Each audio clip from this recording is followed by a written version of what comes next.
Welcome this morning to Holy Fire Hebraic Center. We continue our Torah Live teaching. So our word today is consecrate, and in Hebrew it's Qadash, to the best of my ability. So we're going to do, so I'm going to ask you a question. Now that we're born again, do we need to prepare ourselves to come into His presence, into Abba's presence? And all of you said yes. So I asked you, what does that mean? And Eddie, loud. To worship Him and prepare for His way, for Him to come in the way He wants to come in and talk to Him, have a conversation with Him. Okay. And Sandy? To have a clean heart and clean hands, pure heart and clean hands. Yeah, it says to enter in with thanksgiving and a pure heart and clean hands. So let's look at the book of Joshua. Let's see what Abba Father told Joshua to tell the people. So let's look at Joshua 3:5. And Joshua said to the people, "Sanctify yourselves, for tomorrow Yah will do wonders among you." Then Joshua spoke to the priests, saying, "Take up the ark of the covenant and cross over before the people." So they took up the ark of the covenant and went before the people. So before this happens, before they take up the ark, what was required of the people? Go one back up. They needed to, Consecrate themselves. yeah, to sanctify or to consecrate themselves. So apparently Abba Father requires what? Sanctification. So I know there's kind of a Christian saying, just come as you are, right? He'll accept you as you are. But that might not be quite the case, right? So you want to go back to the PDF file?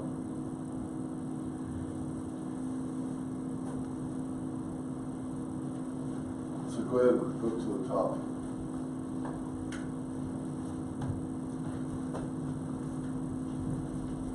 Go ahead, Karen. Qadash, or consecrate. What does the Hebrew word for consecrate mean? How does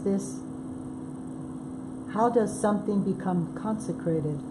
Why does that even matter? Does anything in the Hebrew letters give us more insight into the meaning? We will find another connection. Will we find another connection to Messiah? Let's investigate. The word consecrate appears 3 times in the book of Joshua. It first appears in chapter 3, verse 15 of our ancient prophetic text, when we read,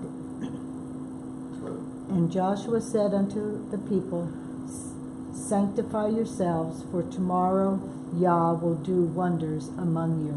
Okay, it's actually verse 5, but since it's a PDF file, I wasn't able to change it, so it's actually 3 verse 5. And Joshua said to the people, "Sanctify yourselves, for tomorrow Yah will do wonders among you." So, will He not do wonders if they don't sanctify?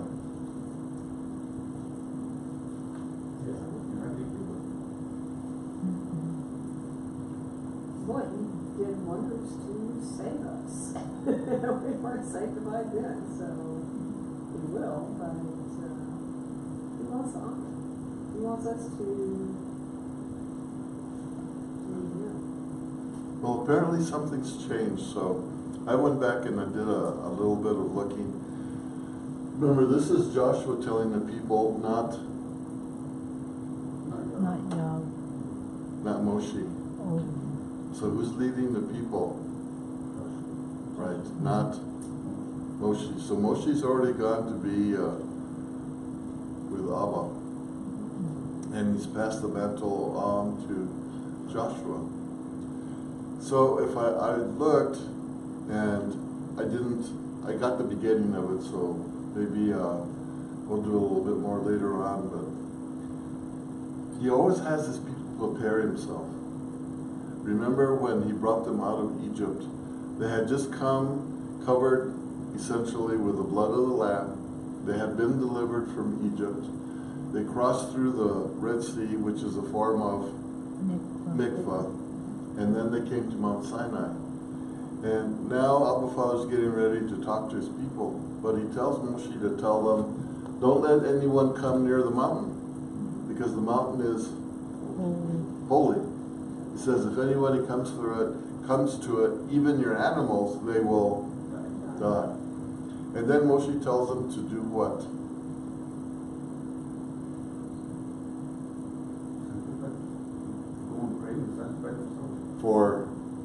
For 3 days they're supposed to cleanse themselves so that they can come to meet Abba Father. And then in the process of meeting him, even though they had done what supposedly he asked them to do, right, he begins to speak to them. And what happens with the people? No, you talk to them, we don't want to be there. They tell Moshe, You can't take we're going to die. We can't take this. He says, tell him no more. You go talk to him. And whatever he tells you, we'll do. So that started off the process for sanctification of the people. Now, this is 40 years later. They've gone through the desert. The first generation that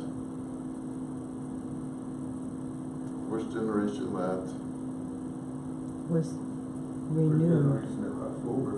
Well, the first generation died. Oh, they died, yeah. Right? Because they were unwilling to cross over, right? So now we have a new generation. This new generation learned Torah, right? And they learned how to follow Abba Father. They already knew that if the cloud moved, pack up your bags and move. No matter how well they liked the place, they already knew that they needed to follow him. So it wasn't a matter of the conditions around them. It was the matter of him, right? This new generation was sold out to him. So when it came time for them to cross over, they were ready to cross over. But apparently they still needed to do this one thing. What was the one thing? They still need to sanctify themselves. Excuse me. Even though they were following Torah, they were obedient, they were prepared to cross over, they still needed to do this one thing. Okay, so let's keep reading. The word? The word sanctify is Qadash, or consecrate. Next, it is found in chapter 7, verse 13. Up, sanctify the people and say, sanctify yourselves against tomorrow. For thus saith Yah, the Elohim of Israel, there is an accursed thing in the midst of thee, O Israel. Thou canst not stand before thine enemies until ye take away the accursed thing from among you. Okay, so let's go back to Joshua chapter 7, verse 13. Let's look at 7. Yeah, go down and there you go. So if you come over here and you'll see Bible books. And then, 7.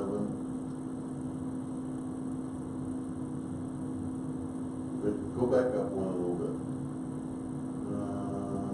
Right there. Go ahead.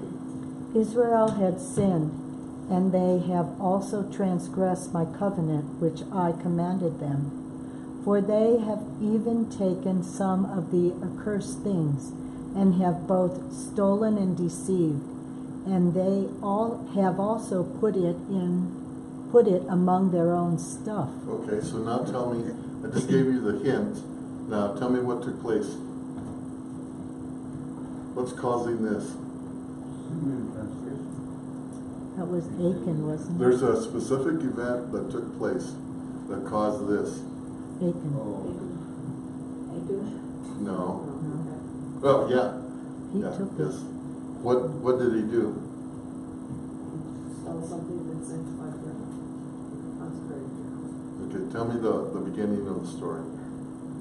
Didn't he take the spoils from a battle? What battle? Jericho. Right. When they were given instructions on how to take Jericho, one of the instructions was for them to not take any of the spoils of Jericho. And unfortunately, this one man did, right? And then we talked a little about this last time. Why did Abba Father tell them not to take the spoils? Because most of the time he allowed them to take stuff. Why not this time? So the stuff had been sacrificed to another god or another. Yeah, because the stuff that was in Jericho had been dedicated to false gods. So it was what? Condemned or cursed. It was cursed. And Abba Father's warning them not to bring this cursed stuff into their camp. If they bring their cursed stuff into their camp, then they will become cursed. And isn't it, and this is something that we're probably not going to talk a lot about today, but one individual's sin caused what? The curse on the nation. The curse on the whole the whole camp. yeah. Because of this one individual's action, right? The whole camp was cursed. So now we're reading, it says Israel. It doesn't say Achan, it says Israel has sinned.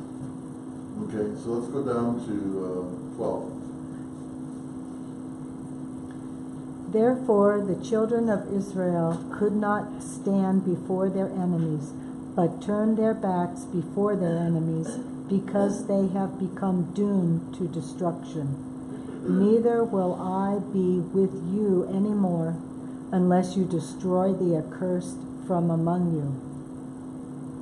Get up, sanctify the people, and say, sanctify yourselves for tomorrow, because thus saith Yah, Elohim of Israel, there is an accursed thing in your midst, O Israel.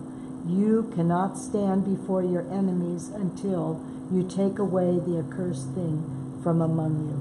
Let's go on more fortune.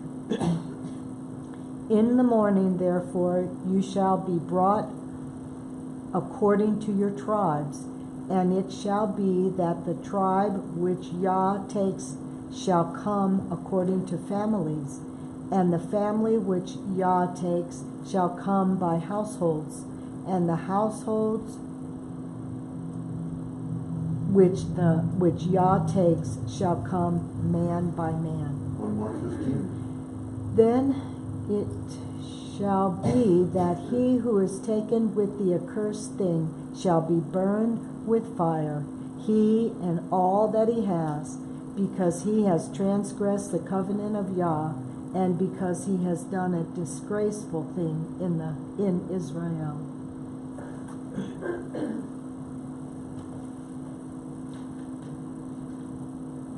My word is wow. That's pretty heavy. Well, he was trying to form a people, and if they were rebelling, then he could not form them into the people they needed to be for Messiah to come through that line. So I'm going to tell you, I've heard some teachings on this before, and they tried to use this to take people out of the assembly. So I tell you, got to be careful how you interpret Scripture. Remember, there's one thing that they don't have that we have. What do we have? The blood. The blood of Yeshua. So through the blood of Yeshua, we're given Grace. grace. Okay. And grace allows us the ability to do what? Turn around. And that word is That to make Zadik. I mean, to make Teshuvah. Teshuvah, yeah, that's Grace gives us the ability to make teshuvah. And through the blood of the Lamb, when we make teshuvah, our sin is gone. forgiven, right? So this is one thing that we have now that they didn't have then. The only thing that they were given then, remember, was what?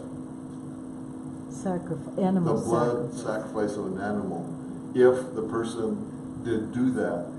And apparently Achan never did what? Teshuvah. Teshuvah. He never did make a blood sacrifice for his sin.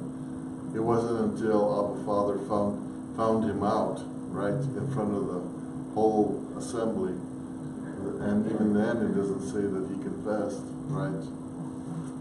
Okay, so let's go back to the PDF. So now we understand where this is coming from. So apparently, right, Abba Father requires us to do what inside our dwelling? Sanctified.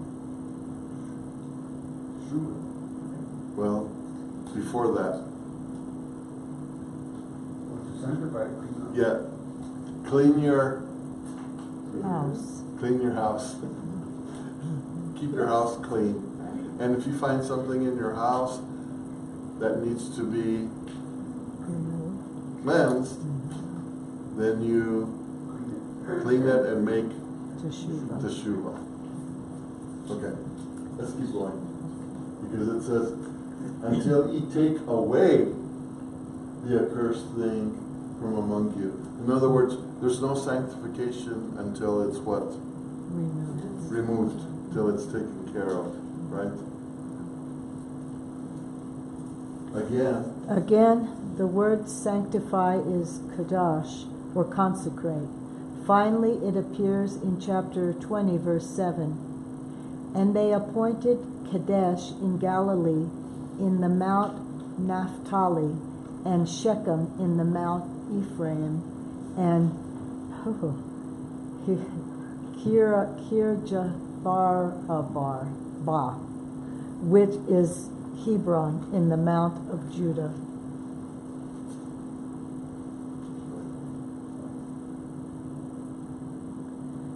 The word appointed is again Qadash. Okay, so let's stop for a second so you can see that. So go back up. So it says, and they, Appointed. which is Qadash. Qadash. So, as with most Hebrew words, it means More than one. more than one thing, okay? So, most of the time it's sanctify or consecrate, but it can also mean Appointed. to appoint. So, why is that? It seems like those two meanings are really far apart, right? To be the same word. But maybe not. Okay, let's keep going. The word appointed is again Qadash, and we see that in each case the people or the cities are to be set apart from everything around them. The verb used here means to pronounce or make clean, or to dedicate something or someone completely, or to make holy. It is important to pause here for a moment to consider that for the Hebrew people, everything can be separated into only two possible categories. Something or someone is either Qadash or it is halal, which means profane or common. So, no gray matter here, no gray area here, right? It's either one or the other. It can't be a combination of both. So, it's either consecrated or it's not. It's either clean or it's unclean, right? So, let's follow that for a little bit, okay? Let us compare. Let's compare the letters in each of these words to see what mysteries we might discover.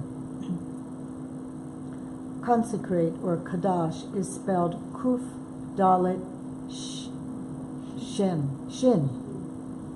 Kuf is a picture of the back of the head and means behind, the last, or the least. Dalet is a picture of a doorway and points to a place where change can take place or a place of decision. Shin is the picture of teeth and means to consume, to destroy, or to press, and is the one letter Yah uses to identify himself. What's another meaning for Shin? Transform. Yeah, to transform something. When you put food in your mouth, right, the process of chewing it transforms it from something inedible to something edible, right? A baby's food has to be what? Transformed. You can't just give baby a piece of steak. Baby will not handle it well, right? So it has to be transformed. So there are certain things that come from Abba Father that need to be transformed so that we can receive it. In other words, so that we can digest it. Okay? So in the process of what we're going through right now on learning these words in Hebrew and their meanings, Abba Father is doing what with us? Transforming. Yeah, he's transforming those. Amen. And giving us and helping us to understand them in the way that we can apply them in our life. So when you chew food, it transforms it into a form that your body can digest it so it can gain energy from it. Because if it doesn't, then it won't do us any good. And I gave you the picture when I used to live up at the ranch. We would raise wheat and barley and oats and stuff. But you can't feed that to an animal in that form. If they eat it, it'll just pass through the body. They won't get any nourishment from it. It has to be what? It has to be crushed. In the process of crushing it, it takes off the hard outer shell, okay, and exposes the nutrients that are hidden inside. See, inside that hard shell is what? Life. And you have to release the life. So in these words, Abba Father is doing what? Yeah, releasing life to us. He's opening up the hard outer shell of the word and giving us the life that's contained inside. But we still need to consume it. Okay? So hopefully we're all in the process of consuming the life that he's exposing to us. Okay? Wheat has to be tribulated. Wheat has to be tribulated. Tribulated. Okay. You get the life out of it if you don't. That's a new word for me. Tribulated. Well, we'll have to talk about that one in Revelation. Yeah. But we won't go there today. That's another rabbit trail. Okay, let's finish. So the first mystery in Consecrate is that Yah himself wants to see us, the least, to move to a new place and a new relationship with him. So stop right there. So when he appoints, what is the process of appointment? To move to a different different status. Yes. Mm-hmm. Say it louder. To move to a different status. So appointment usually means to take from a lower to a higher level. Most of the time, you're not appointed to go lower. They call that a demotion. But if you're appointed, it's taking you from a lower position to a higher position. So consecrate, therefore, does what? Lifts you up. Lifts you up. So that's why those two words are related. They both are meant to lift you up. So if you're in this plane before you come to the Father, he wants you to move up into this plane to come to meet him. So it's from ordinary to extraordinary. From plain to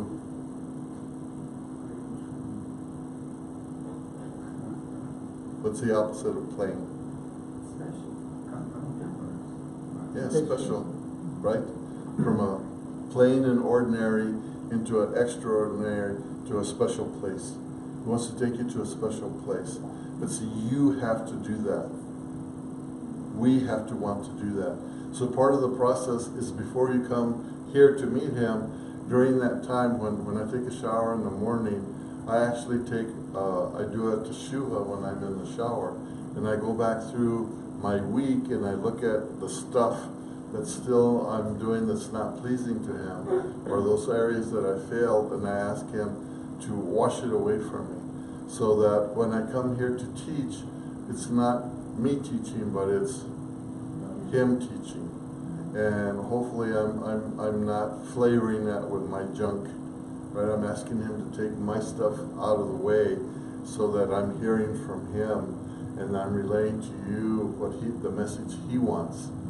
So that's part of the process. And then when we get here in the morning, we do a physical thing, right? What do? We do a mikvah, or you come in and you wash your hands, but what it is not so much washing your hands as it is what? Cleansing your heart. Symbolization of cleansing. Say it just a little bit louder. It's a symbolization of the cleansing. Right. So it's a time to cleanse your heart. Right? It's a time of preparation for your heart so that you can present a clean heart to Abba Father. You know, the earliest believers used what the Christian world calls the Lord's Prayer 3 times a day, and that leads one through the process of becoming clean, I believe. Okay, use the Hebrew word. Qadash. Qadash, right. So Qadash is a process. We need to practice some process, right? But with understanding. See, a lot of times people pray prayers, but they don't have the understanding behind it, so it's probably not doing a lot of good. But when you pray a prayer with understanding, then it should, what? Accomplish its purpose. Amen? It's like a protocol before you come into the presence of Abba Father, Yeshua, etc. All during the Torah, all during the original covenant, you'll see Abba Father had them do some special things before they would come into his presence. Even, right, the high priest, when he would come into the Holy of Holies, had to do what? Some special what? Some special cleansing, some special procedures, right, before he was allowed to take himself into the Holy of Holies. Because he didn't do those exactly right, what happened to him when he walked into the Holy of Holies? Nap time, right? Nap time. And then time to what? Pull out the rope, right? So, thank Abba that we no longer are in that condition because of the blood of Yeshua. Amen? The blood of Yeshua. And the sons of Eli did not do that, and they were indeed killed. And also the sons of Aaron. Oh, yeah. It says that they made profane fire, right? Well, what they went in and did was they didn't follow what? The procedure. See, we need to learn, Abba Father requires certain things. So that's why I'm telling you that one Christian saying, come as you are, or come anyway, you know, for your salvation that applies. But right after you're saved, time to learn how to come into his presence, right? You don't come the stinky way that you came to salvation. Abba Father allows us because that's the way we are. We're stinketh. right? Before salvation, we stinketh. And through the process of the Ruach HaKodesh, the Holy Spirit leads us to the blood of Yeshua. But once we apply the blood of Yeshua, we no longer stinketh. Now it's time to what? To study and show ourselves approved. Okay. So let's continue. The numbers that these letters represent tell us. Kuf is the number 100 and speaks of the children of promise. Dalet is the number 4 and stands for creation. Shin is the number 300 and points to the final blood sacrifice made by the perfect Lamb of Yah. Joshua and the nation of Israel could Qadash, or set themselves apart for a time, but would always have needed to repeat this process because of sin. This foreshadows the perfect Qadash. It was made for the children of promise and planned from the beginning of creation by Elohim through the blood sacrifice of the Lamb, Yeshua HaMashiach. His blood truly takes us through the doorway into life eternal with Him. But what can we learn about halal? This word also appears in the book of Joshua in chapter 3, verse 7. And Yah said unto Joshua, This day I begin to magnify thee in the sight of all Israel, that they may know that as I was with Moshe, so I will be with thee. So before we go on, it says, and Yah said unto Joshua, This day I will begin to magnify. Interesting word that was translated, right? So let's look at in Hebrew what that word really means. Go ahead. The word begin in this verse is the word halal, and we see Yah promising to take Joshua from a place of profaneness to a place of Qadash, where he will be set apart in a special way. So go back up again. Okay, so it says, and Yah said unto Joshua, This day I will Halal. to magnify you. So you're here, but I'm going to take you here. So what's he doing? Yeah, and in Hebrew? Qadash. Qadash. He's Qadashing Joshua. He's taking from a place of profaneness into a place of sanctification. A place that he's able to come into the presence of the Father. So what happens to us during the week?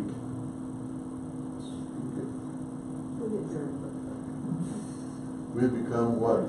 Halal. Halal. Right? So by the time we get to the 7th day, right, we need to, or even the 6th day, right? The 6th day we should begin what? The process of Qadash, right? We should be doing it every day, right? We should be doing, as a matter of fact, I saw this one teaching that says, right before you go to sleep, you should perform Qadash, so that you sleep in a purified form. So you're not sleeping with all the stuff. So when you wake up in the morning, you should wake up Qadash instead of halal. Because His mercy is fresh every morning. If you apply it, right? We still need to apply it. There's still something that's required of us. Okay, this word. The word begin in this verse is the word halal, and we see Yah promising to take Joshua from a place of profaneness to a place of Qadash, where he will be set apart in a special way. Let's look at the letters in the word halal. Het, lamed, lamed. Het is the picture of a fence and speaks of a private place or a place of refuge or to be cut off. Lamed, which appears twice here, is a picture of the shepherd's staff and means to have authority, the voice of authority, the tongue, or to urge forward. So before we go on, so if Lamed's there twice, what could be a possible meaning for it being there twice?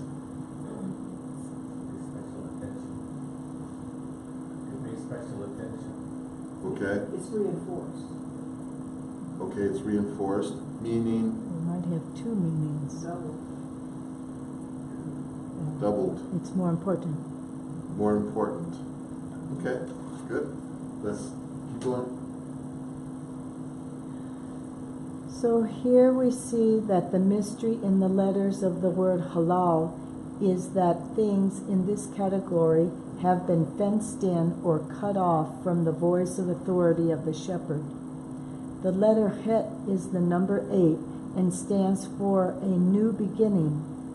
The letters Lamed and Lamed are the numbers 30 and 30, which point to a particular blood sacrifice, the blood sacrifice of Messiah. Incredibly, halal things or people are cut off or separated from the voice and leadership of the Good Shepherd, Yeshua, and from his blood sacrifice.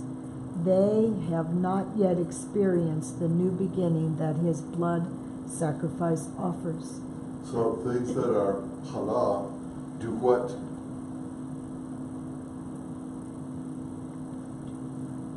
Cut you off. Cut you off, keep you from the blood of Yeshua, keep you from the blessings. Right? That word, halal, it comes from hata, which is sin. Which is what? Sin. Sin. Holy word time. Profanic. The word halal comes from the word hata, which is hata is sin. And then it said holy word time. So, Duh. Right? Everything fits together. We just have to kind of be circumspect about looking for the connection. You've got to dig a little bit. Just try to see it. Okay. Okay, let's keep going. The writer. The writer of Hebrews explains this mystery for us in chapter 10, verses 18 through 20. Now where a remission of these is, there is no more offering for sin. Having therefore, brethren, boldness to enter into the holiest by the blood of Yeshua, by a new and living way, which he hath Qadash for us through the veil, that is to say, his flesh. So remember, what were they doing before the blood of Yeshua? Animal. Offering a certain animal sacrifice. In Leviticus, it told them, for this particular kind of sin, this was your sacrifice to offer. So, what did that sacrifice do? Covered that particular sin at that particular time. But if I did that sin again, what would I have to do? Do another sacrifice, right? That one sacrifice didn't cover more than one sin at one time. But Yeshua's blood sacrifice bought us forgiveness for one time for all sin. it didn't cover it, it took it away. And it didn't cover it, but it what? Washed it away, right? It made atonement for it. As long as you apply the blood. Okay. We have been Qadash by the blood of Yeshua, and now can freely enter into the presence of Elohim. We enter through the veil, which we read in his flesh. This leads us to the final twist to our mystery. The Hebrew prophet Isaiah wrote of the triumph of the suffering servant nearly 700 years before his crucifixion at the hands of Roman soldiers. In chapter 53, verse 5 of his book, he wrote, "But he was wounded for our transgressions, he was bruised for our iniquities. The chastisement of our peace was upon him, and with his stripes we are healed." So if we look at this, it's telling us that the sacrifice that he made, the total sacrifice that he made, right, covered everything. Every part of the sacrifice that he went through, right? Where he was wounded, where he was bruised, where he was chastised, right? And then where he was beaten. All those things, that complete sacrifice was a complete sacrifice. Nothing was left out. Nothing was left out. Everything that needed to be covered was covered. So remember, in the Torah, each particular sin had its own sacrifice. So if you did this sin, this sacrifice. If you did that sin, this sacrifice. So if you did all the sins, then you'd have to do all the sacrifices. But Yeshua, right, what did he do? All his sacrifice once and for all. So that's why the writer of Hebrews, which is more than likely Paul, right, told them, you don't have to go back and do all those things, because through the blood, through the sacrifice, the complete sacrifice of Yeshua, all those sins are not only covered, but they're Washed away. forgiven. They're washed away. Okay, let's keep going. The word wounded here is halal, which can mean to wound or break in the sense of puncture, as well as to be profane. This is the ultimate indignation Messiah suffered for us. He who was perfect allowed the defilement in his flesh that passes us through the veil, which once separated us from Elohim. He who was Qadash suffered halal so that we could be Qadash. We'll stop right there.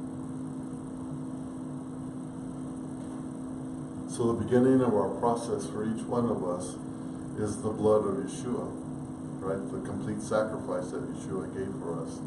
But now after that, now it's up to us to do what? Keep the temple clean. And if the temple's not clean, clean it, right? And I'm going to say, my temple's not clean all the time. What can I say? Right? None of us are perfect. So we need to go through the process of teshuvah, right? But you need to identify, first of all, the Torah helps us to identify those areas that are unclean.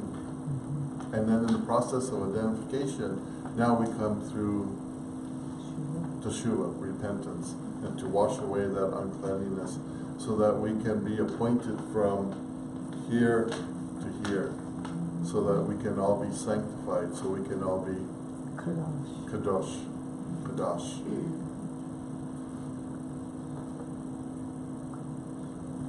Amen?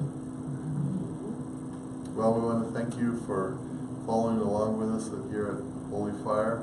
So if we'll put on that Aaronic blessing, and we'll send you with a blessing today.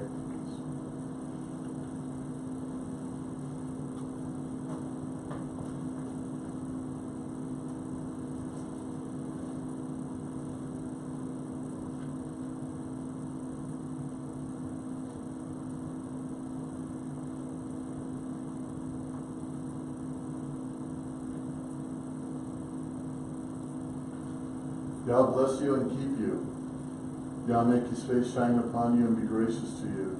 Yah lift up his countenance upon you and give you shalom.